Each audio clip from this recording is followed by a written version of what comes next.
Tom Coleman. Welcome back. Thank you. It's good to be back. It's good to be here. It's good to have you. Now, I laugh. I say welcome back, but you're probably here every second week anyway. We've got a nice social engagement going at the moment. You're recording your podcast here. It's going really well. I'm really enjoying your episodes and your guests that you're bringing in. But today, you are the man in the hot seat. Yes, I've swapped seats today, which I'm cool with. Do you prefer being in that seat or this seat? I think for people who might not be watching, does you prefer being a guest or a host? Yeah, guest or host.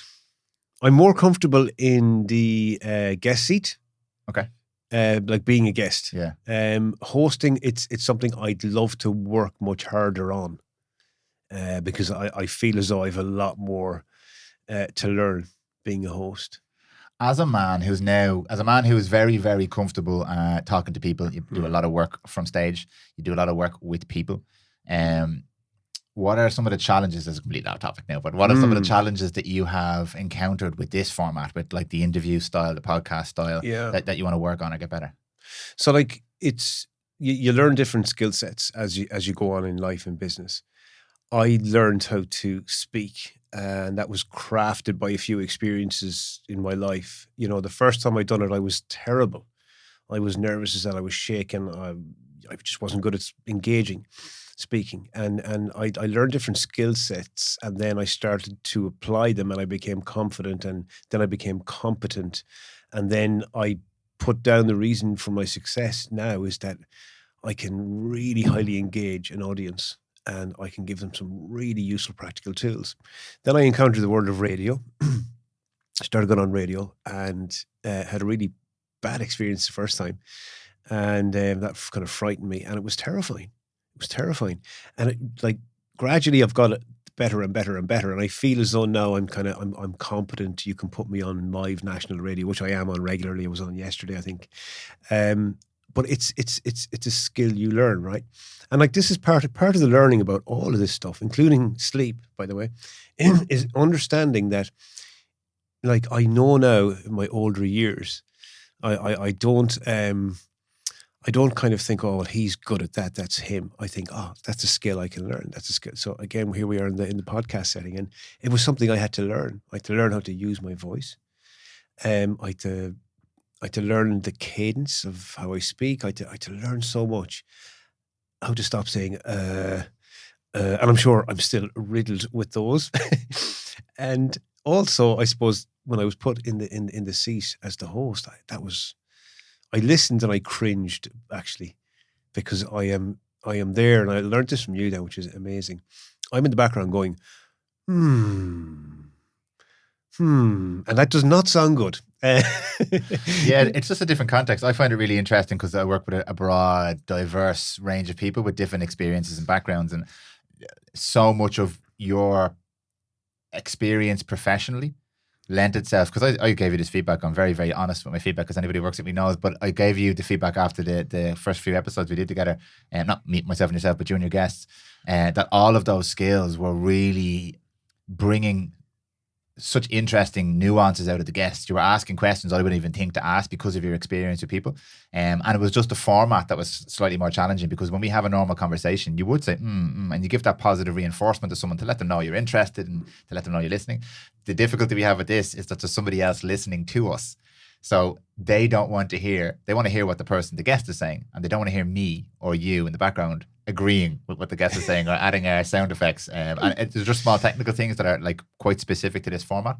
But no, I was just interested to see where the challenges were for you, because you're so comfortable with stuff that people would find terrifying, like standing on stage in front of hundreds of people and delivering webinars and delivering coaching and doing talks for different companies and different people. And that's most people, I think it's one of those top fears, isn't it, for most people? It is, yeah. And look, that's something that I want people to know as well. I was terrible, and I was terrible when I started, and it took a lot. It's not nice. Who likes listening to their voice? I love listening to my voice. I love listening to my voice, but not many. Yeah, you know, and it is practice. What did I do? Being able to take criticism or analysis or whatever you want to put it without the ego getting hurt. How can I improve here? Whatever. So look, I'm still learning. I'm always learning. It's not like I've achieved. I'm always seeking to improve. Yeah. Well, let's bring it to an area where I would view you as an expert, which is we spoke about a lot of sleep and health and general wellness and stuff, and I really enjoyed our initial conversation because we have these conversations a lot about like the deeper elements of what is health. It's not just the things that we do, it's how we feel, it's our relationships, it's how we manage stress, and you've some brilliant insights on that. But specifically for this conversation, I have had a few conversations recently on the podcast because I found I was omitting a huge portion of the listener's real life experience, which is working in companies and working certain types of job. And one of those types of jobs is shift work. My sister is a shift worker. I know she shared with me before some of the challenges she goes through. I used to work a few little shift jobs, nothing crazy, no night shifts or anything like that, but I got a little bit of a taste for it. And it's a conversation I hear you have quite a lot as well around shift work, the challenges of shift work, and the strategies for managing shift work. Sometimes this conversation can be a little bit squirrely for people because if you work a certain type of job, it's not that easy to stop working the job if you see there's a health implication to the job. So they don't want to have the conversation, but I think it's really healthy. Let's explore what shift work is, how it works, what the implications are, and then have someone like yourself who deals with this all the time maybe explain to us how we can do our best to live a healthy life while doing certain types of work. I'm not saying all shift work is terrible, but doing certain types of work. So we're going to kind of focus this conversation around shift work. Brilliant. I hope, because when me and you get in a room together, it doesn't always go the way we intend it going. So let's start off with the very first part of this conversation. A little bit of definition around the types of shift work that you see. And then we can discuss maybe how these impact the different human systems and what some of those outcomes could be. Okay, so I'm so happy. I'm so happy that you're talking about shift, that this has been brought up. Usually it's a side note. Usually it's a mention. I've done a lot of media and stuff like that. And, you know, you rarely hear anything about shift work. I mean, maybe pay disputes, that's about it, you know. So I'm here for the shift worker. I'm here for all the nurses. I'm here for the guards. I'm here for the cleaners. I'm here for hotel workers, to sort of advocate for you guys, because I'm going to tell all of our listeners who aren't aware that the standards of our society that we demand, our society is built off the back of the health of the shift workers. We demand healthcare. I show up with my child, he's sick at 12 o'clock at night, 2 o'clock in the morning, there's an accident. I'm showing up in hospital and it's, I want to get my child seen. Who's seen him? A shift worker. Every single drug that you can buy in a pharmacist or you get in a hospital is made by a shift worker. Every piece of equipment in a hospital is made by a shift worker.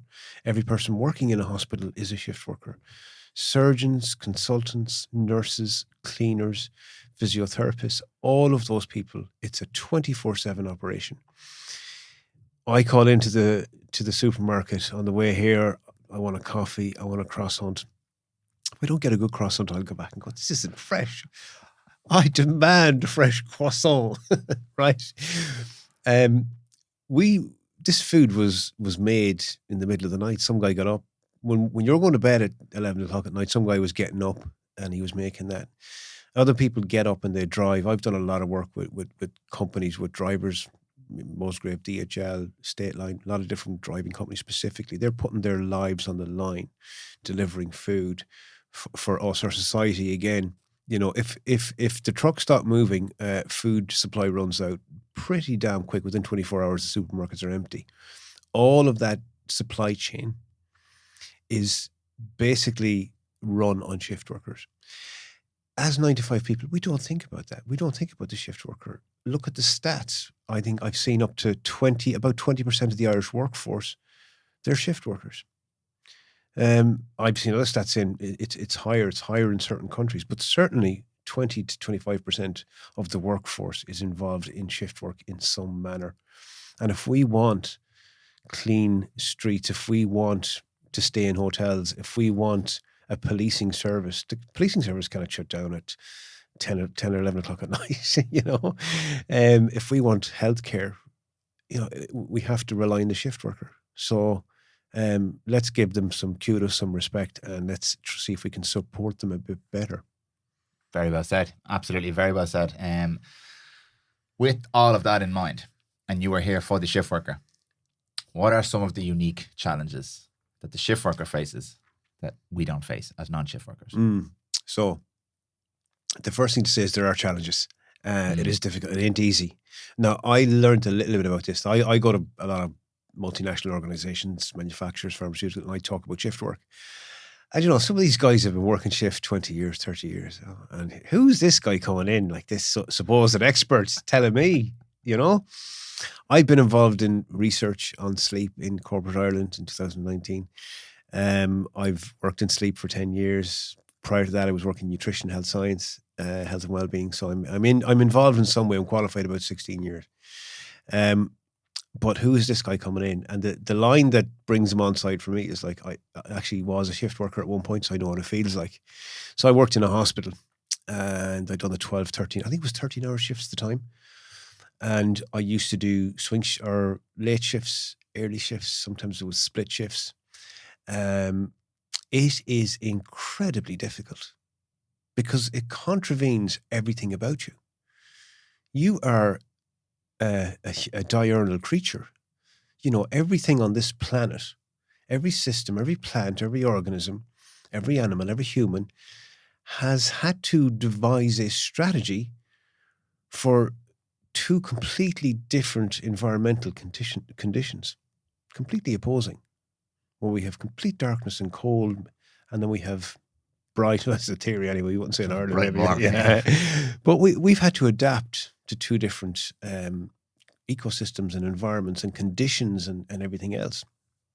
And that's difficult. So as humans, we're diurnal, meaning we're active during daylight hours. This is the strategy that we have either evolved or chosen. Who knows? You can ask that deep, question of why we sleep. But that's the strategy we have. Every single system in your body and brain and your mind is set up like that. So we can talk about 10, 11 systems in the body. They're all set up to be active during daylight hours. And so you find the shift worker, they're at work feeling like exhausted and they want to sleep and they're working. And then they're at home, and when they should be sleeping, they're absolutely struggling to fall asleep. Each system has a clock. So we have one master clock. It's called the suprachiasmatic nucleus. It's like the orchestrator. Every system has a peripheral clock, and they become misaligned through shift work. See, the challenge is, if it was one master, if it was just one clock, we could kind of train it much easier. But the issue is your endocrine system, all of your hormones. They have a 24-hour cycle. Your digestive system, your nervous system. We can go through all the systems and we can talk about that. So what we're asking it to do in many cases, and there are many different shift patterns, right? But often like a typical one would be 2 days, 2 nights, 4 days off. Okay, that's an 8-day cycle. So over an 8-day cycle, you're asking your body to completely change from diurnal to nocturnal for two nights and then come back to days again. It's the changeover. It's that huge opposing demand, and it's simply not possible. Like your digestive system, I'll do an example. Digestive system. When you fall asleep at night, not having eaten for 2 or 3 hours prior to sleep, that gives certain bacteria an opportunity to really multiply and clean up your digestive system. You've tiny little, they're almost like hairs called cilia in your digestive system. And there's what absorb nutrients and vitamins and minerals. And all of that is cleaned and all the damage is cleaned and repaired while you sleep. If you're on nights and you're eating a meal at 2 o'clock in the morning, wow, that's going to smash you. And the practicality is that people who work nights, they're a lot more inclined to have digestive issues. We could talk about the risk profile as well. But it's this disruption, this constant disruption. If they're on nights continuously, they could adapt. Only 3% of night shift workers fully adapt. 3%. This is from Russell Foster's book, researched by a woman called Josephine Rent. And she said those 3% that fully adapt are oil rig workers. And they're out working in this super bright halogen lights. And it tricks their brain into thinking it's daytime. And then when they go to bed, they're in metal boxes with no windows. Okay. So it's the environmental conditions have fully tricked them. but they're keeping all the systems online. Can I ask a question just while we're on this point? Is it possible for, say from this point forwards, I'm going to be a shift worker and my shift is regular, and I know I'm going to be on nights 8 hours every night for the foreseeable, Monday to Friday, whatever it might be. Is it possible without changing the environmental factors, i.e. bright lights at night and dark during the day, is it possible for any of those factors, any of those clocks to switch, because I'm not constantly bouncing back and forth? I now just only work and eat at nighttime and only sleep and rest and digest in daytime. Is that possible? And is the only reason those oil rig workers were able to change because of their environmental factors, or is it because they had a bit more of a regular rhythm to it? Both, really. You cannot. You will need the outside. Okay. I would say you would need the because these are all triggers for our body to do. Well, the light is a trigger, movement is a trigger. How it works is your circadian rhythm is approximate. Circa means approximate. Circadian, circa approximate, dian, day. Okay. It'll drift. If you don't have the external stimulus, light, temperature, food, socialization, all those things, that's what aligns it. Otherwise, it will gradually drift. And some people have a longer circadian rhythm, other people have shorter, but it will drift. And experiments have been done in caves by various scientists over the years to show this. We lose track of the body, and the systems completely lose track of time without the cues over a longer period of time. You will never adapt. You will never adapt fully. This is what I say, it sounds kind of a little bit 70s hippie, but like you have to find the rhythm within the pattern, you know. you have to find what works for you that's the least disruptive, and you have to try and work with realigning and aligning and often splitting the difference when it comes to shift work. Okay. So it's actually a double problem. It's the fact that it's very unlikely without a very, very careful environment design we are going to ever flip. And even if we could, most shifts aren't straightforward. Monday to Friday, 8 p.m. It's as you said, 2 days on, 2 days off, then 4 days, and then the 4 days you're sleeping all night and you're up all day. So you're just constantly shifting. So even if you could potentially retrain to be a nocturnal animal, most shifts aren't set up to facilitate that. So no, they're not. You've got those two problems there. You've hit the nail on the head. I mean, it's a constant shifting, and that's the reality of many shift patterns. Even if we look at, say, right, and some people in the medical world do like a month of nights and 4 weeks of nights, 4 weeks of days, whatever. But even that, you've time off. You're off the weekend. Like, what are you going to do? Spend all day in bed and you'll be up at night? I mean, from a scientific, perspective, I can say, well, this is the best thing. Stay in rhythm, and you don't have a life, and you get divorced, and your kids don't know you, and so like we have to be practical with this stuff. Like, I mean, I can tell you the theory on the science of it, but like it has to. A person's circumstance always comes into it with shift workers. Some people have kids, some people don't have kids. That's huge. There's a lot of variables. Some people, it depends on your chronotype. Some people find night shift a lot less disruptive than others. Some people just cannot handle it whatsoever. So I think, there's so much that makes it sort of personal. Yeah. Before I transition to the next stage, I want to say, because I know this is exactly how you approach this topic, this is not designed to be alarmist for people. Because we're going to talk about the health implications of shift work now and the disruption to the physiological systems. This is not designed to be alarmist. The whole goal here, as you said at the start, you're here for shift workers, as am I. It's to educate, to understand, and then to work on finding balance and to maybe be able to counteract some of the negative effects. But the bottom line is there are some negative health implications to living like this, just like there's negative health implications to staying up all night playing video games and drinking too much, etc., etc. So I'm going to hand it over to you, and maybe you'll help me explore how are some of these systems impacted and what are the health implications. Yeah, no, this isn't me saying this either, and it's funny because we can broach this subject in a minute, because sometimes I go in to an organization to speak about shift work and I go through everything. First question, will I die sooner? It's like, just hold up a minute. Okay. So, I mean, I revert back to Professor Russell Foster from Oxford University. He's a giant in the world of sleep. One of the men that discovered the photoganglion cells in the back of the eye. So he's like, this man is, giant. But he referred to, like, there's a lot of research on this. Nurses are some of the most studied groups when it comes to this, okay? So there are higher incidences of certain types of cancers. I've seen recently from the HSE have issued warnings about alcohol, saying the same thing. There are, if you drink more than 5 drinks per week, you have a higher chance of developing breast cancer, whatever it may be. Don't quote me on that exactly, but the internet will quote you exactly on that. Don't worry. But we know. I mean, there's very kind of clear guidelines, like class 1 carcinogens. Shift work is classified as a class 1 carcinogen by the World Health Organization. So is smoking. So is consumption of cured meats. Many people don't like that. Don't like to hear that. I don't like to hear the sausage makers and the chorizo or the whatever you may, and I love that stuff. But again, it's the amount of exposure over time, right? It's dose dependent. Yes. Okay. So yes, the shift worker is at higher risk of cardiovascular heart disease, diabetes, stroke, various things. Okay, and that has been shown. We're not denying that here, but we always need we need context, and we need to explain to people the risk versus reward. I talk about health. I'm a health scientist, and always in health science, we talk about health risk behaviors and health protective behaviors.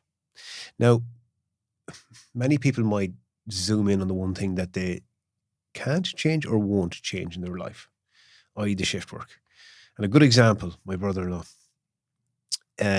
he started a shift, and he said there was a guy, he'd never done shift work, just doing it the weekends. And he said, this guy had been doing it for quite some time.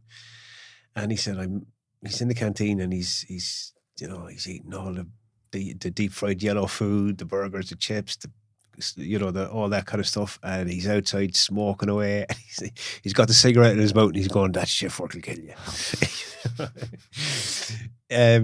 So it's a modifiable risk factor. And I'm not, okay, a lot of people are in that situation where, they're not going to quit their career as a nurse or in the forces, they have to work the shift, and that's it. Okay. So and as you said, our society is built off the back of shift work. So this is not a practical conversation for a lot of people. If we put tools down, then we've no healthcare, we've no police force, and we've no hotels, and we've no clean streets, and we've no. Just don't get sick at night. Yeah, exactly.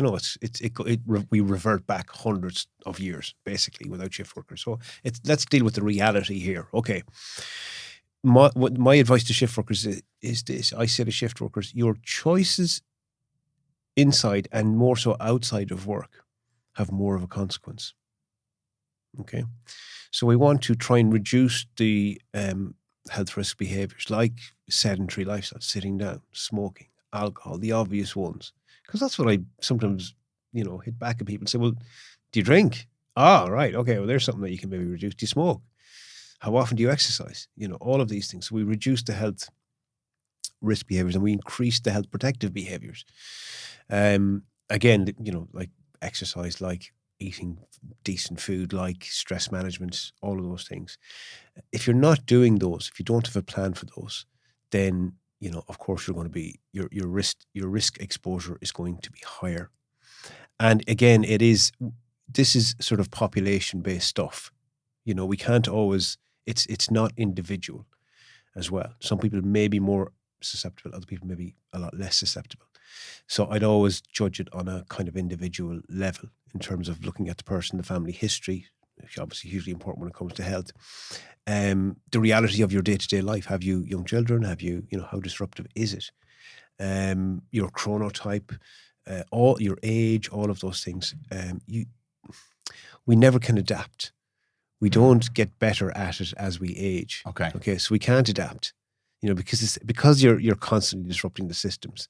And it's akin to sort of in your 20s going out, like having a load of pints, and then your hangover was like, grand, I'll manage it, As we age, that gets, you just can't do that anymore. I mean, personally, I don't drink alcohol ever, but like, I know what that's like. It's the same with shift work. So people who are good at it, they do certain things very well. They learn, they have strategies, and they reduce risk. Okay. And you can completely offset the risk. You can really? Yeah. Oh yeah. I have a few comments here.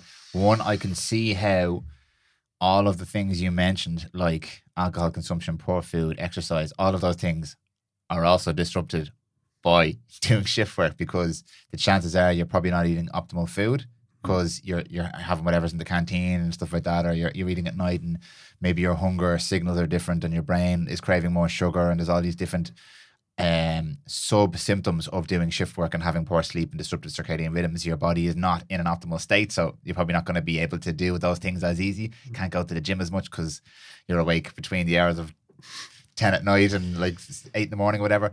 So I can see how that offers extra challenges for people. So it's not just a case of, because sometimes I'm very conscious of like, yeah, just go to the gym and eat a little bit more and be a bit more. Those things are even more difficult sometimes when you're on shift as well, because your whole social rhythm is off as well, because most of those things you're set up for success during the daytime, and they're hard enough for people to do during the daytime.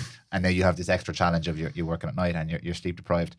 And I think the risk factors that we discussed there, most of those are like catastrophic risk factors. They're big disease risk factors. They're end of life risk factors. But I know as well there are some. It's a scalable thing. Like there's some lower level disruption as well. There's disruption to your gut, there's disruption to your mental health, there's disruption to your social circle, there's disruption to all these other things that might not be you're going to die because you do shift work, but it impacts other areas of your life as well. It does, absolutely. I mean, we know that shift workers have higher rates of depression and anxiety, and neurodegenerative disease as well. Okay. So the disruptive ones that can kick in, can be mental health is hugely impacted. Your quality of life. Social impact is hugely important. It's hugely important for us on a day-to-day basis. Probably the number one most important thing for your health. Yeah. Now, people don't know this is your social circle, your social connections, the social fabric. And if you're out of the loop, you're working weekends, you're going to miss birthdays, you're going to miss parties, you're going to miss barbecues, you're going to miss things like that. You're either getting up, or else you're going into work and people are sort of heading out socializing, and you kind of miss that. So that's like, it's hugely important, and it's something that I really get people to focus on. Shift workers, like their social life is massively important. And health is not this thing of, at the end of my life I can just take off 1 or 2 years. Yeah. It doesn't work like that. You can break down tomorrow. Yeah. Because of it, and it can impact some people, a lot quicker than others, so start today. Start now. Start small. Yeah. We are. You spoke about offsetting these risk factors. We are going to talk about this, don't we? This is the point of the podcast, is for you to help us build a toolkit. But before we get there, you operate, because a lot of this stuff is obviously very science backed and research backed, and there's great studies and stuff on this. But you're a real world man when it comes to this stuff, because you've worked shift, but you interact regularly with people who work shift. You're brought in to speak to people who work shift. What's the word on the ground from people who work shift? Like, what are the things that they report struggling with? Because they might not necessarily be aware that they've got worse gut health, or that their social quality isn't exactly where it might be. And one thing I find really interesting about humans is we are so resilient, which can be a negative thing sometimes, because we adapt to maladaptive environments and stuff. There's incredible people. You mentioned a couple of people work 20, 30 years of shift work, and they keep doing it. I couldn't do 20 days of shift work. I'm not made for it. I would completely implode. But the human being is so resilient that people can just adapt to maybe not feeling optimal and maybe having terrible health and having your burger and just keep doing it, which is incredible to me. It's like, it's not something that I aspire to, but it's something that's really impressive that humans can do that. But it's not necessarily optimal. It doesn't really serve these people, apart from they're working a job and they're being paid for the job, which is obviously very important. But boots on the ground. Yeah. What do people talk about? Really good point. Really good question. People are incredibly resilient. The interesting thing about linking this with sleep as well is that the sleep deprived brain doesn't know it's sleep deprived, and it thinks it's at 100%. And this is it showed up in the research. Like, it shows up in different ways. So it showed up in there was one study on nurses, right, who work nights, and I've worked that shift, right, with nurses, right, incredible people, such respect for nurses. Shout out to all the nurses, I love you. All the nurses. They were looking at the mistakes they made. Did they make mistakes? Did they make more mistakes on night shift? They didn't, but it took them longer. To fulfill the tasks. Okay. They were diligent, right? But going back to the way I describe the sleep deprived mind is like, if ever you were in your 20s and you staggered out of a house party at 5 o'clock in the morning, and you said, sure, it's only 8 miles home, sure, I'll run that, I'll be grand, That's the kind of way the drunk or the sleep deprived mind is. It doesn't know it's sleep deprived, and it will driver fatigue, massive issue. Okay. Right, huge issue. Now, let's get back to the question, because I tend to ramble. That's okay. Boots on the ground. One of the things is nutrition. It's a big one. A lot of these shifts are 12-hour shifts. That is a long time. So a lot of canteens, like, they have great canteens during the day. Like, a lot of these companies I go into, they are incredible. I kind of get tempted sometimes to get a job. I mean, it's a self-employed thing, and they have beautiful canteens and they have beautiful food and they have gyms on site. Yeah. Many of them have gyms on site, which is great to see. So companies have realised, they are realising, like, we need to invest in our people. I've been on sites where they have barbers, nail technicians. Oh, yeah, childcare. Yeah, childcare. Yeah. Now, the big thing with the canteens is, like, they tend to shut down at 6, 7, 8 o'clock. And then you can be coming in for a shift. You can do a 7 to 7 shift, 12-hour shift, and you're coming in and there's leftovers, and then it shuts down completely. It's like 11 o'clock at night or 10 o'clock, it's gone. There's no shift. So you're eating out of vending machines. I have gone into companies, done talks where they've put me in the canteen, and I'm basically standing there advocating for better nutrition, talking to the guys about how they can improve their nutrition with 4 vending machines behind me. Sponsored by Coca-Cola. Yeah, full of junk food, So, like, and the body craves that. So your night shift worker, they have their ghrelin levels tend to be very high. Ghrelin is the hunger hormone. Their leptin levels tend to be low. Leptin tells you to stop eating, you've had enough. Satiation hormone. Yes. So night shift workers will, and I say to them, let's face it, guys, you're not craving salads, are you? They're craving junk food. We crave deep fried yellow food, anything kind of yellow, cheese, chips, chicken, deep fried chicken, nuggets, all that kind of stuff. The body craves very high fat, high sugar foods. Okay. So it's incredibly tough for shift workers, right? And they haven't got the choice. So the meal prep then becomes massively more important. But management need to get on board here and, talk about better food choices, talk about longer opening hours. And it's two-way. I'm going to put the responsibility back on the shift worker, because I've been in organizations where they will get a healthy vending machine and this food will go off in it. So it's like you give them the choice of chips or a salad, and they're always going to go with the chips. So it's like, the responsibility is all around. It's to management to put the choices. When the choices appear, then you have to use them. You have to make a healthier choice. It's about, like, one of the principles of, health promotion is creating a supportive environment. I was going to say environmental design is really, really important. Yeah. Making the healthier choice the easier choice. Yeah. All of these principles have to be kind of looked at and put in place. That's one. The other thing is, I suppose, the social connection piece people struggle with as well. Obviously, sleep is a big thing. They're going home and they're sleeping for 3 hours, and then they're waking up and they can't get back to sleep and they're feeling exhausted. So, and then they're worried about it. They're worried that they get sleep anxiety, and then they can even get health anxiety, because they think, oh, I'm missing out on sleep, I'm going to get Alzheimer's, stuff like this. Tommy's going to die earlier on the podcast. Shift work. But I've seen incredible people doing shift work that are incredibly healthy. Because they make good choices and they have strategies, and they've learned how to surf that wave and how to make the little adaptations. And it can be small little changes can make a big, huge difference. Yeah. Small little changes in any of our lives, but especially for shift workers. So let's go to offsetting these potential negative effects. So the challenges are clear. Anybody who works shift who's listening to this will probably be resonating with some element of what you've said there. In environmental design, I'd love to get to that, go even deeper on that now in a second. But these health risks for, like, the big ones, the cancers and the heart disease and stuff like that, you can completely offset these.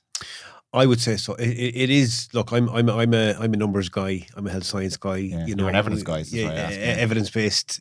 So, like, you look at the reduction of risk, and you look at different strategies that you can implement on a daily basis that will give you that reduction of risk. And like essentially, and I have shift workers in my family, like, a lot of shift workers in my family, like, and I talk to them about it, like, and what they kind of say to me is, look, Tom, the healthier I am outside a shift, like when I'm out on the bike, when I'm doing the cycling, when I'm not eating so much junk, not overindulging at the barbecue, when I'm doing all that stuff, making sure I'm not on the phone all night, like, or all day or whatever, when I'm disciplined, when I'm more disciplined and I'm looking after myself, the shift is way easier. Yeah. Way easier.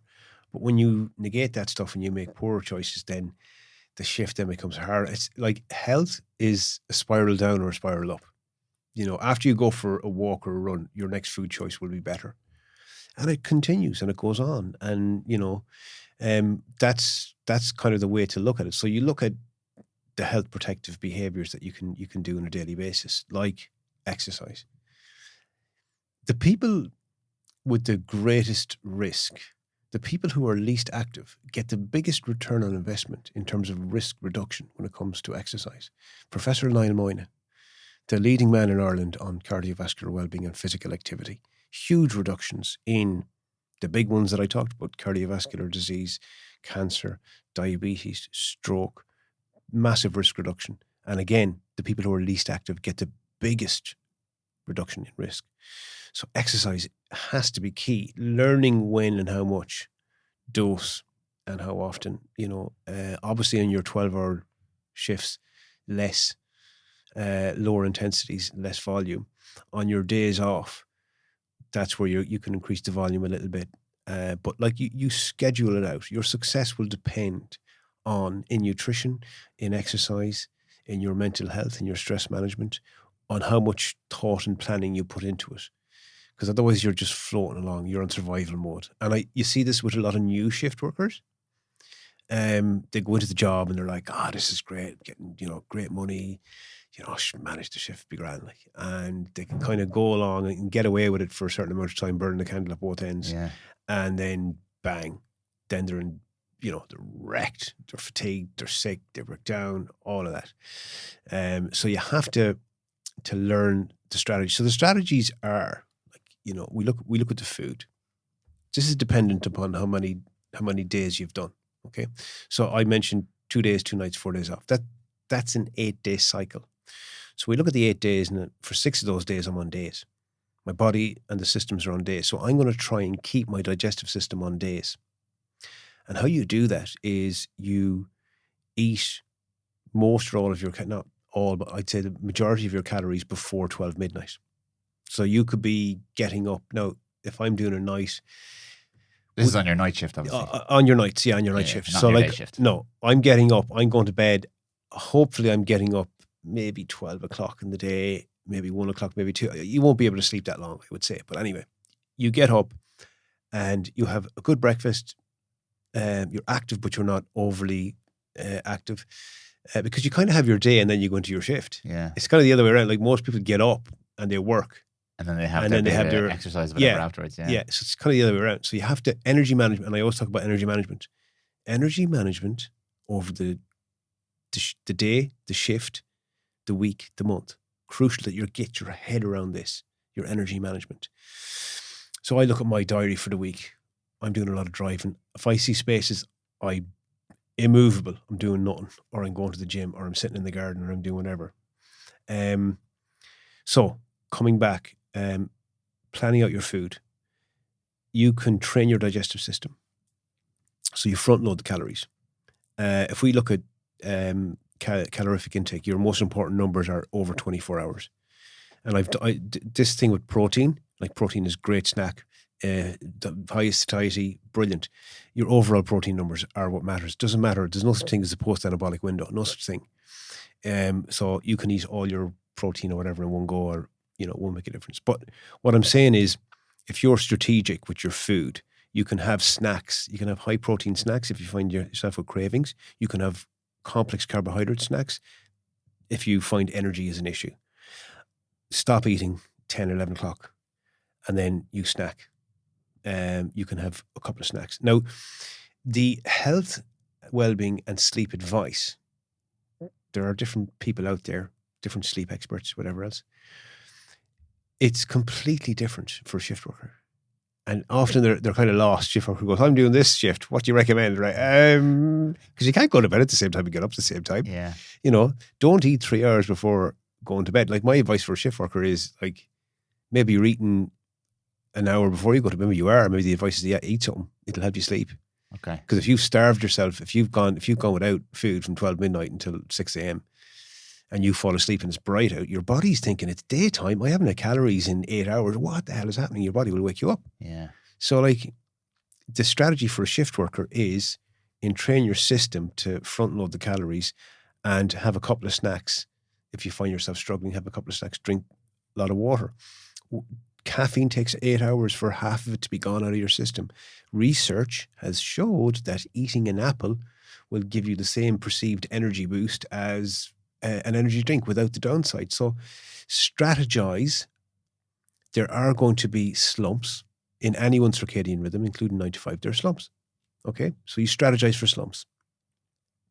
And by that, I mean, okay, 4 a.m. on that night shift, man, on the second night, that's when I'm dead to the floor, right? What am I going to do? Okay, so I'm going to have a 15, 20-minute break. I'm going to get up. I'm going to have a drink of water. I'm going to do squats. I'm going to walk around. I'm going to get bright light that will wake you up. Okay? So getting bright light will wake you up. And have an apple. Have an apple. What's the apple thing? It's a little bit of food. It's a little bit of sugar to the mouth, the receptors. Okay. So it's priming you for energy. Oh, okay. You know, so you're getting some energy. Yeah. Okay. So it's these little things. So we strategize with our food. We strategize for energy slumps. Light is massive. Get a light box. Shift workers out there, get a light box. I'm not, you know, I don't like to plug a particular brand, but I've done something with Lumi.ie. They sent me a light box. It's a lovely piece of kit for wintertime. You know, that will wake you up. That will clear the adenosine. It will clear the grogginess, the tiredness. So we've talked a little bit about exercise. We've talked a little bit about nutrition. But in terms then of sleep, I would always assess sleep over a weekly period. How many sleep cycles are you getting over? You should be getting about 35 sleep cycles per week. Okay? Because real life happens where some nights I will get 7.5 hours. Some nights I'll get 9 hours. Some nights I'll get 6 hours. Your body will compensate. It will try and get that homeostasis, that regular kind of, and we get very zoned in when it comes to sleep. Okay, we get very, last night I didn't sleep. Oh, we get worried about it. We get stressed out about it. Give up. Let it go. Okay, it's going to be tough. We know that. So we bank as much sleep. If we're on that 2-2-4 pattern, we bank as much sleep as we can. We learn how to down-regulate, how to nap. Okay? Napping is going to be, like, understanding the 90-minute sleep cycle, people, for all you shift workers out there. When you're going from nights to days, let's apply it practically. Now, all the shift workers will know exactly what I'm talking about here, right? There's 3 strategies when I have to go from nights back to days. I've been on days for 2 or 3, I've been on nights for 2 or 3 nights. I'm dysregulated. I'm trying to get back on days. We split the difference. There's 3 strategies. When you come home in your last shift, you're coming home at 7 or 8 o'clock. The first strategy is, now you need your head examined if you're one of these people, is you don't sleep. And what's the next shift? If you come home at 8 a.m., is the next shift could be 8 a.m. the next morning, or is it that day? If you're coming home at 8 a.m., your next shift could be 24 hours later. So the following day. So there's 24 hours between you finishing that shift and starting your next day shift. It will always depend on the shift pattern. Sometimes and this is, look guys, the turnaround is tight. Yeah. Sometimes the turnaround is tight. You can't do anything about it, right? Other times you have 3 or 4. Now in that pattern, it's 2 days, 2 nights, 4 days off. Really only 3 days off, right? So you've got 3 days to adapt. Okay, so that is a long turn. It's a slightly lesser evil than the shorter turnaround, right? So for that one, where you have a few days to adapt, there's 3 strategies. 1, don't sleep. Build up all the sleep pressure. You're wrecked. Definitely, you'll 100% sleep like a log that night. Now, the issue, and you'll identify with this, shift workers, is it's not the first night ever. It's the second night. The second night, you're because the thing is, you've built up so much sleep pressure, because that's what pushes you to sleep and keeps you asleep. It's the second night that you have wake episodes. So that's the first strategy, don't sleep. I wouldn't recommend that. 5% of shift workers do that. Most people go for a split where they go, all right, I'm going to sleep for a few hours and then I'm going to get up because I'm wrecked. Just on a 12-hour shift, I've been awake for 16. think about the 90-minute sleep cycles. Like shift workers will say, oh, I do 4 hours, Tom. If you do 4 hours and you're setting an alarm, you're waking yourself up in the middle of a 90-minute cycle, you're going to feel wrecked. You're going to feel horrible. You feel like someone drugged you, you know? So do 3 hours or 4.5 hours and play with it. Do 3 hours. Think, oh, yeah, I'm good. I can get on. I can do it. You're splitting the difference. Okay. So then that night you should be able to sleep. You still have enough sleep pressure. Get, be very physically active that day if you can. You know, be outside a lot that day if you can. You realign the timers in all the systems. The third way that people do it is they come home after that night and they're wrecked. They're like, nah, man, I'm doing 9 hours. And they do 9 hours or 7.5 hours. And they say, don't care. You're kicking the can down the road. You know? Yeah. You got to catch that up at some point. Yeah. You're going to get the pain at some point, because then what happens is you won't be able to sleep that night. You'll be up half the night, and then you'll be like, oh, and then you're in a shift 8 o'clock the next morning. Yeah. But you're always looking ahead at your next 2 or 3 days, and you're strategizing then for your next 2 or 3 days. You're going, what can I do here? Will I split the difference? Now, for people who do a shift and then they're like at the weekend, you know, they want to reconnect with the family. Yeah. I mean, split the difference there, I'd say. You know, you can split the difference there and get those social events in. Like I would say to people, shift workers, make sure that you're, like you recommended a great book to me, Dan, Sebastian Juncker, Tribes. Oh, one of my favorites. Yeah. One of my favorite recommendations. Thank you. So like, you know, the importance of your tribe is huge. Yeah. Who's your tribe at work? Have your work colleagues, your tribe, and your family is your family tribe. And then you have maybe another tribe. You know, but your tribes are massively important for your mental health and well-being. So make sure that you make time for those people. You know, that's hugely important. So there's a lot to get your head around and grasp and understand about shift work. You know, You can, like, the more health protective behaviors you're doing, the better. You know, the choices you're making are conscious choices, and they're all small little things. Whether it be pieces of fruit, swapping out your snacks for fruit, drinking more water, getting 10, 15, 20-minute exercise bouts in here and there. It's all about micromanaging, like those small little, like not like massive, huge changes. And you just keep going, you keep trying, you keep failing, you keep trying again. Really, really enjoyed that breakdown there. I think that's very, very helpful for people because it's very practical. There's a couple of bits I want to throw in there as well. One is I really like how you have framed this. A behavior is either health promoting or health protective, health risk behavior, health protective behavior. Health risk or health protective. I think that's really, really important because, like it or like it not, if you are involved in a certain activity, in this case it's shift work, that activity presents certain challenges for you that put you outside of the bell curve. So the average person working an average 9 to 5 does not have the same challenges you have. Therefore, you do have more considerations that you have to make, and you have to be able to. I like the way you were able to offset a lot of the health concerns there, but you do have to look at the challenges you have, which you've outlined, and then have some health protective behaviors in to offset those, just to bring you back to neutral. Because you have this thing you do in your life, which I don't have. So you're at a higher risk, even if you're not a person who genetically has a higher risk. You now have higher risk factors. So I think the first step there is understanding that doing these behaviors is not just to be a healthy person; it's to offset the negative influences of the shift work. And again, this is not to be alarmist, but I think this is really empowering for people because you now have something in your life that I don't have. If I have a genetic challenge, I have to consider that. If I have a physical challenge, I have to consider that. This is a social and a work-based challenge. You have to consider that. So I like you being able to frame that into health protective and health risk. And the other thing I will include, and this man was actually in here earlier on, Owen Lacey. You know, I have a huge man crush on Owen Lacey. He's been on the podcast quite a few times, but he often frames exercise, nutrition and stuff like this really, really well for me when it comes to challenges like this. You will, and you've said this to me before outside of this conversation, whereas you will have some people who will recognize they need to do something, and to try and offset that, they'll do the extremes. So they will flog themselves with exercise, or they'll do extreme versions of fasting or extreme diets because they've heard that these are health promotive behaviors. And sure, it's healthy to exercise. I'm just doing loads of it so I can really offset. All of these extremes are stress on the body. Yeah. So all you're doing is adding more stress to the body. And I feel that this is really important to keep saying, because a lot of the conversations I would have casually, not in a professional capacity, with people who, for example, have health challenges or work shift and things like that. But I'm doing CrossFit now. and you can just see the whites of their eyes and the bloodshot, but I'm doing CrossFit now. Yeah. And I completely understand and empathize with that, because you want to do things that are good for you, and this is exercise and there's community there, and sure, but like that's extreme. And it's only adding more stress to an already stressed out system. And it's no wonder that a lot of the people then I speak to a little bit further down the line are like, I'm actually feeling worse, but I'm just pushing through because I need to do the exercise. Yeah. Whereas, as you said there, the micro-dosing approach to this, I don't mean micro-dosing with any substances necessarily, but like picking out really strategic, low-level health-promoting activities that you can do strategically for a very long time, over time. Such as a 20-minute walk and gentle resistance exercise, and maybe some light meal prep, and strategically managing your food delivery, and not just having 2,500 calories at once and making sure you plow into like all the protein, but just building something sustainable and low level, but that you can do consistently forever.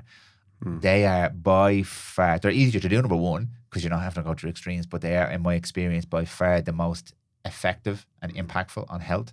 And as you've really nicely described there, they're much easier to build into a system like this, because if you're exhausted after a 12-hour shift and it's 10 o'clock in the morning and you're going to go and do a CrossFit class, like that's not going to be fun. You're not even going to enjoy it. Like, and I'm speaking in general terms here, but like that cannot be to go and flog yourself. But if you're getting up and you're going for a walk, and then maybe a little bit later that day you'll do a class or a swim or something like that, or go for a cycle, and you've managed to get in 30, 40, 50, 60 minutes of exercise in that day, and it's all been relatively low level, all relatively health promoting, and you're going to probably enjoy it a lot more too, so you're more likely to do it for longer.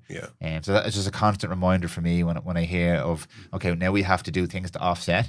Don't do the extremes. Please don't do the extremes. There's something in pharmacology that I remembered from college. It's called the dose response curve.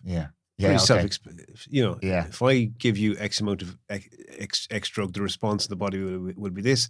It will peak after 20 minutes, and then it will gradually filter out of the body. It's the same thing with all this kind of stuff. It's like dose response. And the other thing is why. Like where do I need a little bit of challenge? Where do I need to encounter resistance? I like that. Yeah. So like, maybe the person who's doing the triathlons needs to pull back and sit down and do some meditation or relaxation exercise and get a massage and unplug. And maybe the person who's sitting down there on that couch beside them, they need to get their ass up and get out and be pushed physically, because it's always about that. And that's a very personal thing. Like within my life, my persona, my nervous system, I know, because like we were chatting about this, exercise can be used. It is highly addictive, and it can be used to, as a deflection away from something I should be doing. Maybe I should be doing my accounts and I'm out running instead, getting away from it. Can't face that. Oh, I go for a run. I'll feel better. But we do that with food as well. I mean, like you're sitting on the couch. Oh, I have a report to finish. I feel terrible, and subconsciously, your primordial reward pathway will go, have a Mars bar. I'll have 46 top you'll feel great. And we do that. So it's like, and look, like there's no such thing as perfection. Like but you have to get into reality with this kind of stuff, and find out where the challenge, when you kind of know where the challenge is, think about the solution, focus on the things that you can control. Now, you mentioned something there that I forgot to sort of strategize for, and that's the wind down. That's really important for the shift worker, right? You do a 12-hour shift. You are absolutely wrecked. You're exhausted, you're wired, you're tired, you're kind of glitching away there. I like that glitching. You're not well. You're not well in some levels. It's not natural in some ways, but so you have to decompress. If you don't decompress, what will happen is you will flop on the bed, you will fall asleep exhausted, and you'll wake up 3 or 4 hours later and you won't be able to get back to sleep. You won't feel rested. You will be fatigued. And the difference between fatigue and tiredness is after sleep, if you're still tired, that's fatigue. Now, I'm not talking about the first half hour. I mean, the grogginess, yeah. So it's like 2 or 3 hours after, if you're still like wrecked, okay, you're fatigued, man. There's other areas, and this is the self-care piece. This is the energy management piece. Yeah, that the cup is empty. That's not just you've had a bad night's sleep. Yeah, it's sleep, it's rest, it's relaxation, it's where's joy in your life, it's connection, it's mental health, it's, you know, all those things combined together that will recharge, refill you, you know. But the wind down for the shift worker coming in after 12-hour shift, and let's get away from scrolling. You know, scrolling, like, who feels relaxed after 2 hours on TikTok? You know, you're glitching away there if you spend 2 hours scrolling on TikTok. Nobody feels relaxed after it. So it's disassociation for the brain, you know. My mind is racing. I have to switch off. Yeah, but like, there's a better way to do it. Maybe it's reading, maybe it's stretching, maybe it's listening to a documentary, a podcast, anything like that. Yeah. You know, because you have to downregulate and to let yourself relax. Instruct your mind to relax. All of that. That decompression for shift workers is massively important. You have to be very careful as well. Driving home. This is something that I wanted to bring up. Driver fatigue. So, I mean, there's lots of drivers out there.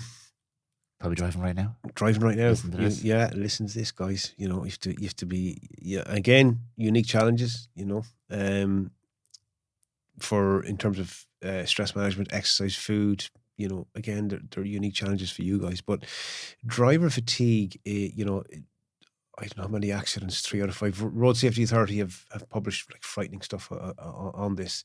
Accidents involving fatigue tend to be, what am I trying to say here? They're more fit. There's more fit. 3 out of 5 are fatal accidents when it comes to driver fatigue.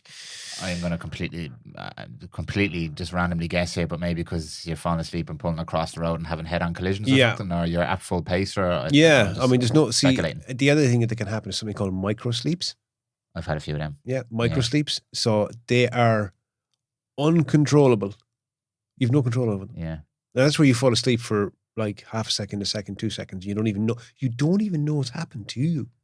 Is this similar to like where you'd be at a certain waypoint on your journey, like, I don't even remember getting here. How did I get here? It's that kind of that feeling. I was just in point A. How am I at point B? Yeah. You're like, oh my God, I don't remember the last 5 kilometers or 2 kilometers, whatever it was. Yeah. Okay, so let's address that. See, where it comes unstuck is this, right? It's culpability. So organizations can be like, well, you know, we're not responsible. And then the shift worker can be like, oh, whatever. Okay, let's just deal with the issue first. How do you get over driver fatigue? The Road Safety Authority, brilliant organization, but I'm sorry, but for the night shift worker, there's nothing there. There's nothing there. So stop, sip, and sleep is driver fatigue. Stop, sip, coffee, have a nap, right? If you've done a 12-hour night and you're going home, you're not going to drink coffee.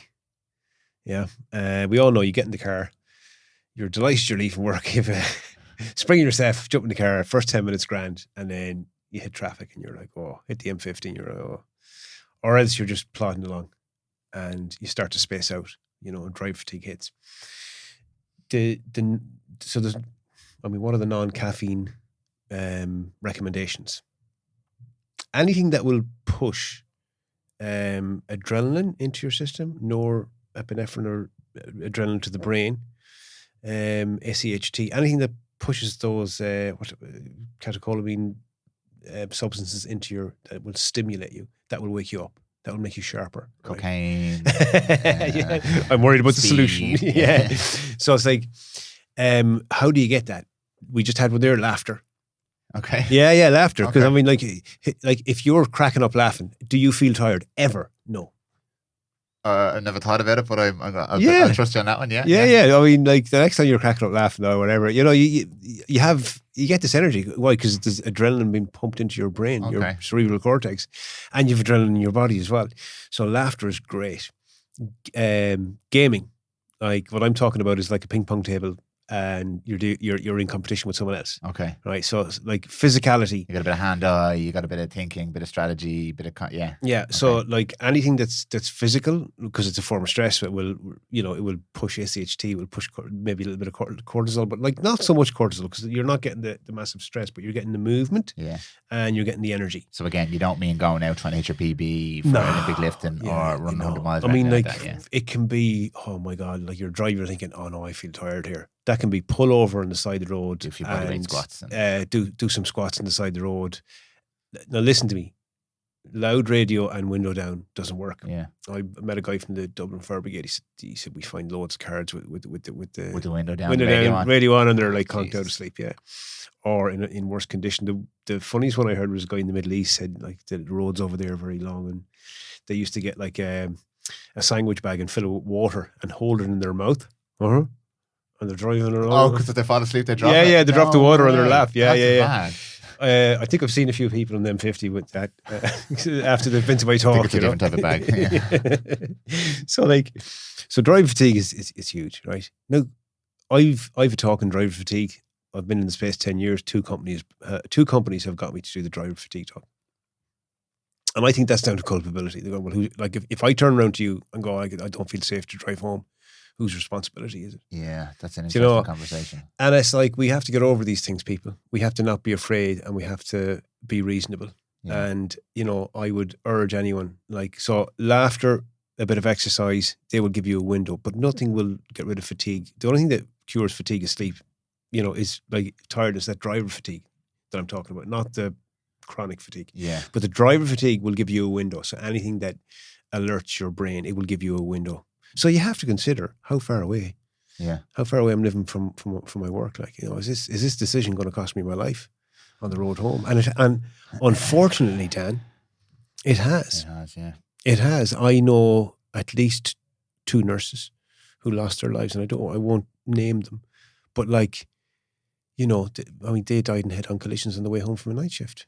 It's that was 100%. Like, do these guys get trained? Do the nurses? Do the guards? Do any blue light services, ambulance drivers? Do any blue light services get proper training? Yeah. On driver fatigue, on things like that.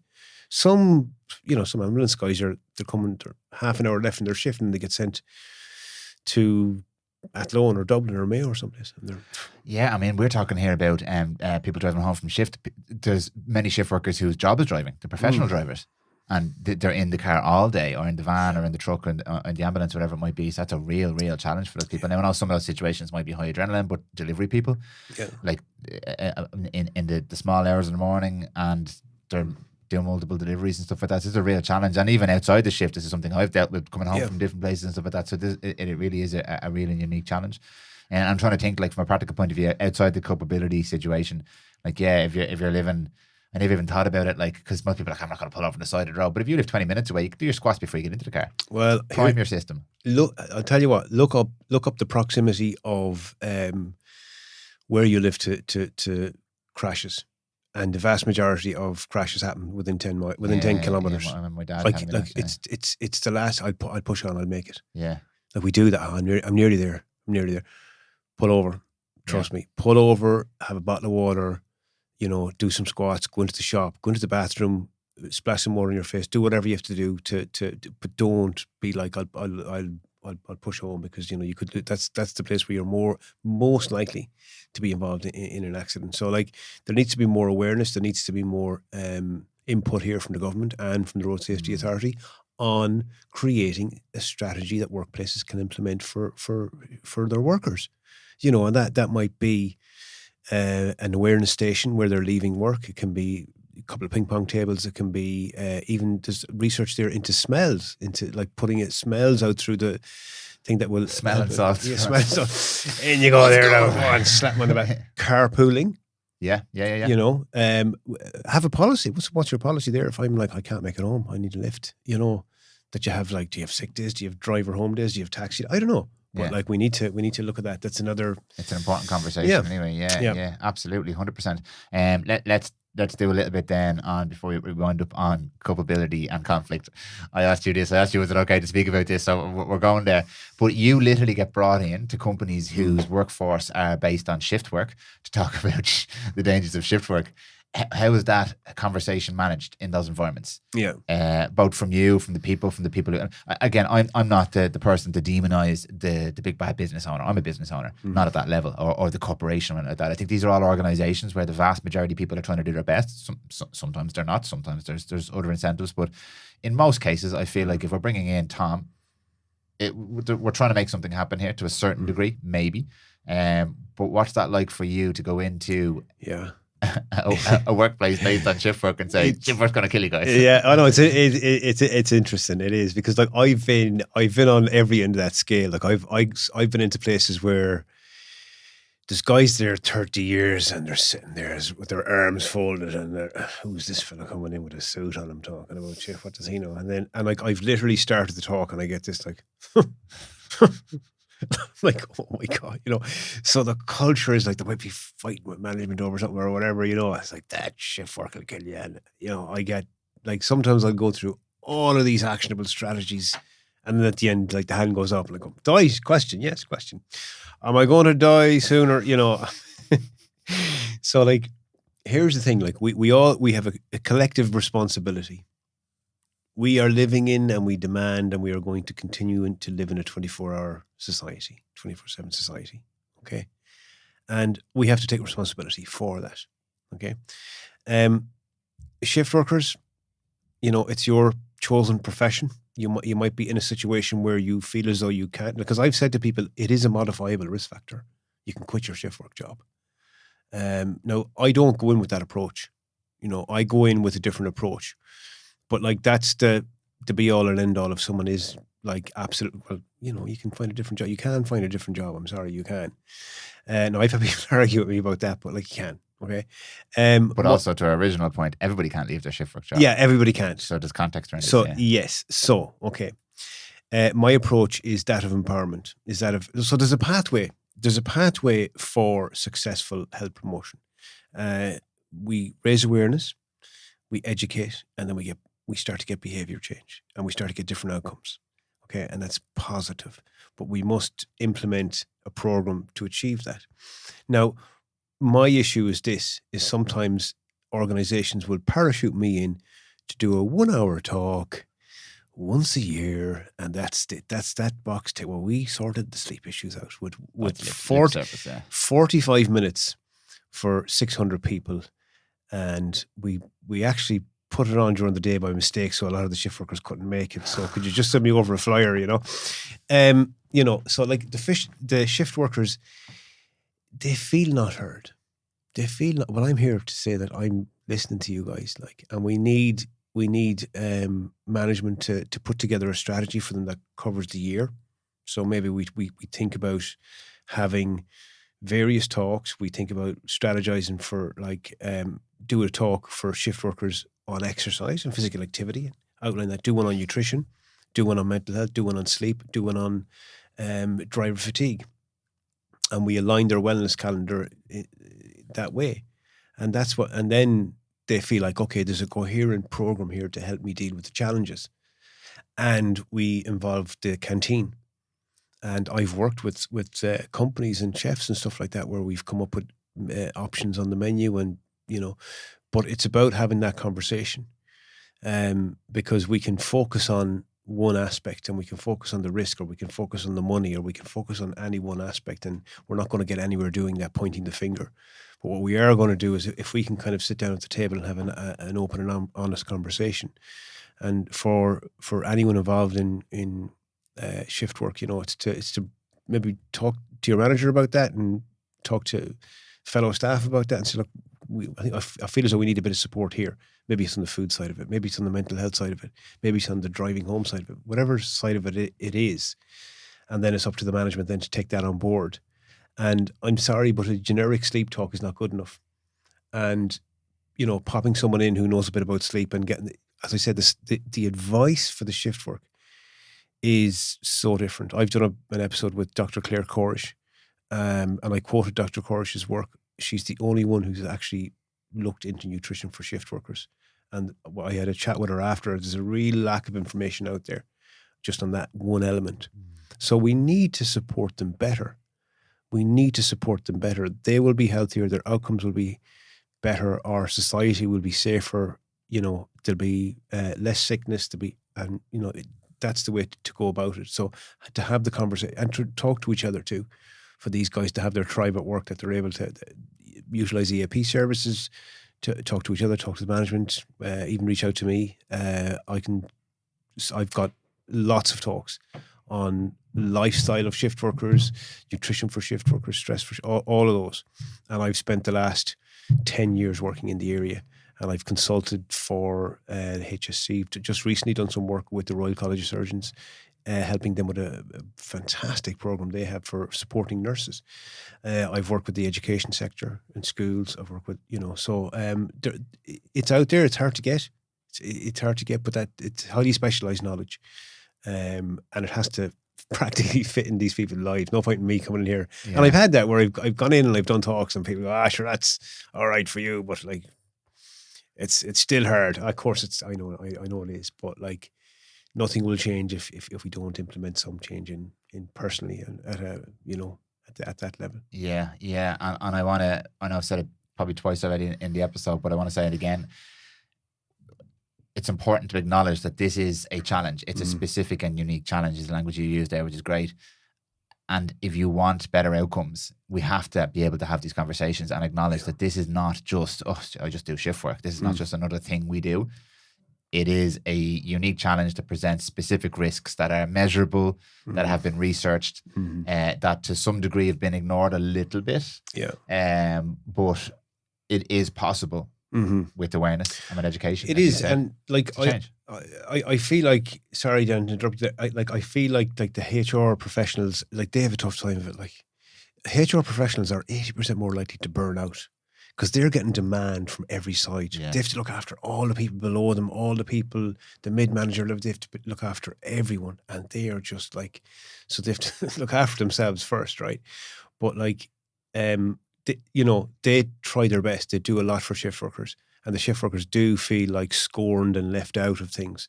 So the net of health and well-being has to be proactive and it has to be inclusive. And there's a difference between equality and equity. There's a difference. And the difference is an outcome. You can say, well, I put on a health talk. I put on a sleep talk.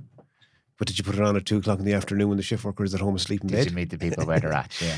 Or did you put it on at, like, I go into factories at 10 o'clock at night doing shift work talks, or I come in at 6:00 in the morning.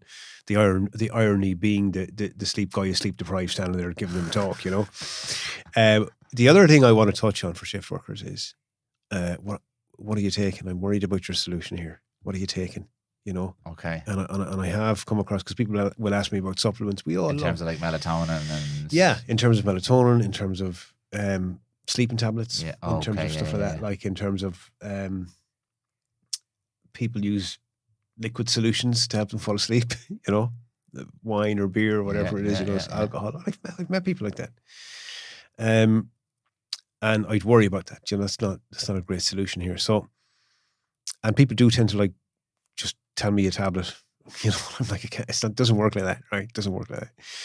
I would always say talk to your healthcare professional. There's tiers there when it comes to the strata when it comes to what you take. Okay, so we like if we talk about medications, that's a discussion for your GP. They can make recommendations. I did see something very recently where there's a brand new drug used to help with insomnia, with not very many side effects. I can reference that maybe in the notes, but you need to talk to your GP about it, right? If first of all, insomnia, what type of insomnia do you have and why is it happening, and etc. So they're medications, discussion with doctor. Then you have like herbal mixtures, concoctions that companies have come out with, which contain various things, could be lotus plant or cherry extract or various things like that. Again, I would check if you're taking any medication. They can interfere with medication, with statins, with heart medication, with diabetes medication. They can interfere. So it's have a chat. Then there are vitamins and minerals. So magnesium, bisglycinate is the form. So the citrate is many different forms of magnesium. Some of them have no impact on sleep. Others do. So magnesium biglycinate will help calm the nervous system. Many of the things I've researched, how their mode of action in the body is by calming their nervous system. Okay. Isn't that, interesting? So, HTTP, what else? So I've looked into, Oh, my mind has gone blank. What's the not cannabis oil? The CBD. Oh, CBD oil. Yeah, CBD oil. Sorry, Yeah, CBD oil. yeah. Right now, in my now, I'm going to talk about the science versus my experience. So the science, there's no direct. It won't directly influence your sleep, but it has been shown to help sleep through lowering anxiety. Yeah. Okay. So through a secondary action, it's been shown to benefit sleep. Now, my personal experience is this: some people have great results with it, and other people it doesn't affect them at all. Yeah. Okay, so it is very personal. Now, my thing with any of these supplements or any of these things is have it metaphorically and physically, have it in your locker. Okay. Yeah. Right? Yeah. Now, I have L-theanine.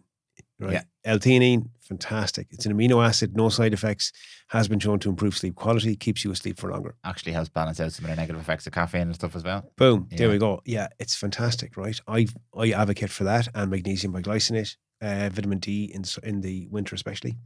But I have them in my locker. So if I've had a busy few days and I'm a bit dysregulated and I'm thinking, oh my God, I really need a good night tonight, I'll take them.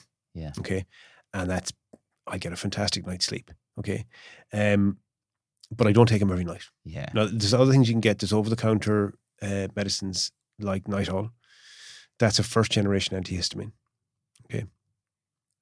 Do not operate heavy machinery. Do not operate. You know when you go to the chemist and they go like, do you want the drowsy stuff? Yeah. Give me the drowsy stuff. All right. That's the drowsy one. Okay. Now, I have to be very careful in how we speak about this. Okay. So it's, again, a conversation with your doctor. It's not a long-term solution. It's not a long-term solution.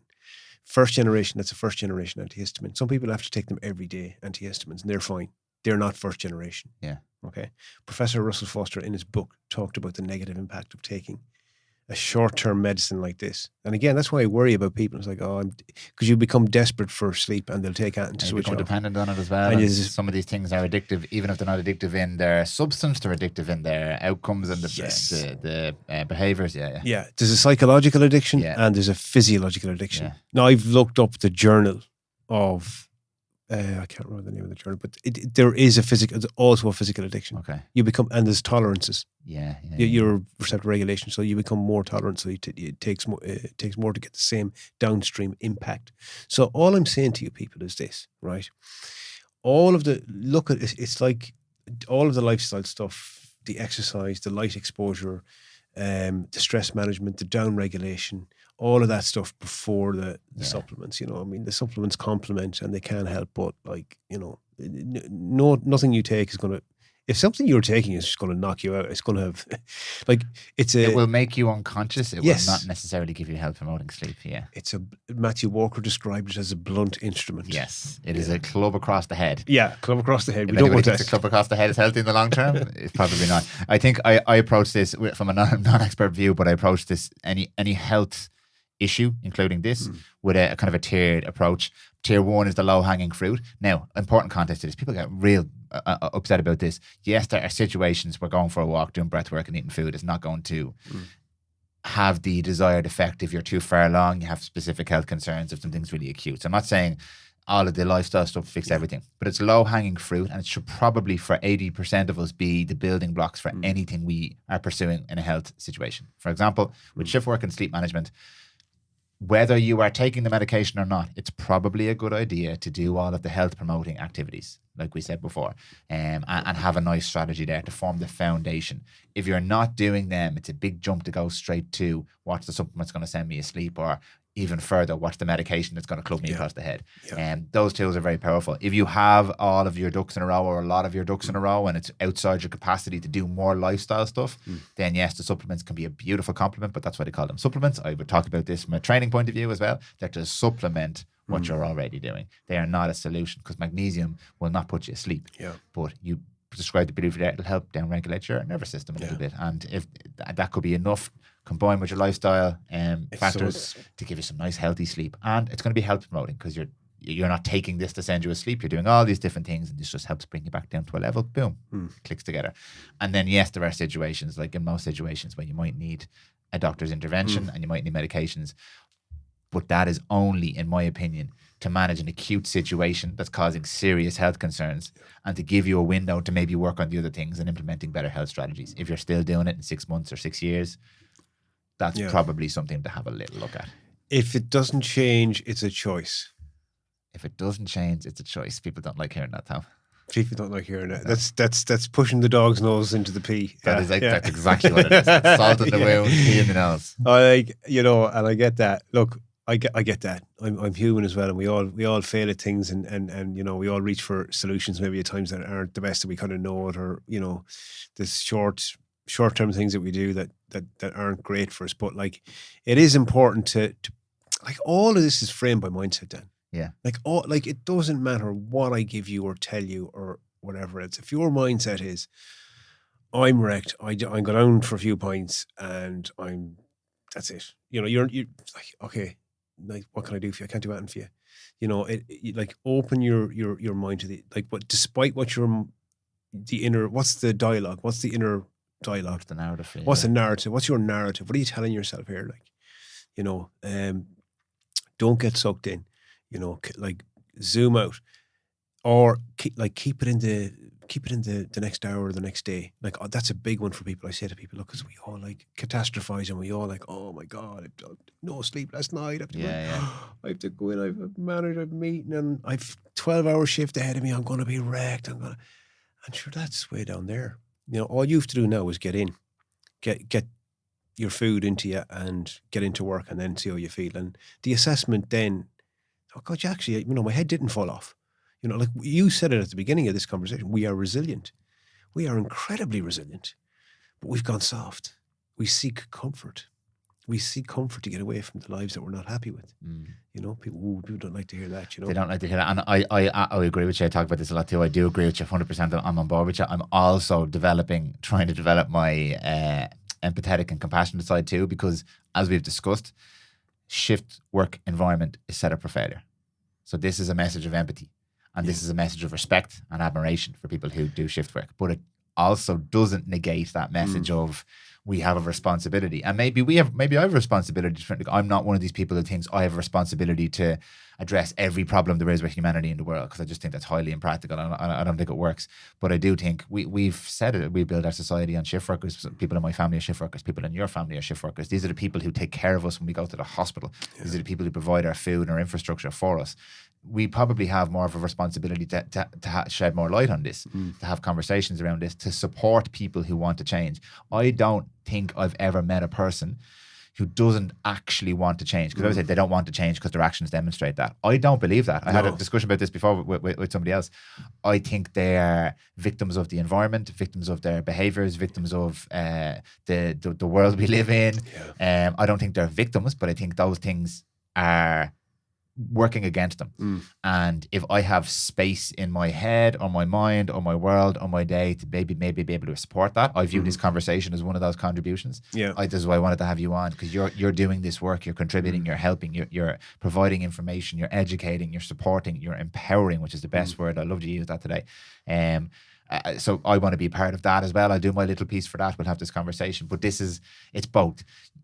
Individuals have a responsibility, and we have a responsibility as a society to support individuals. Whoever, in this case, it's shift workers. In other cases, it's different things. But I think that it's just conversation for me starts to tease out what do we do and how do we do it. Yeah. It's not black and white. There's nuance everywhere. It is so nuanced.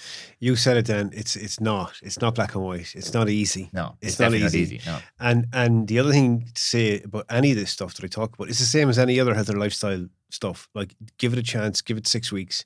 Try it for 6 weeks. Learn how to unwind your mind at night when you come back from a 12-hour shift.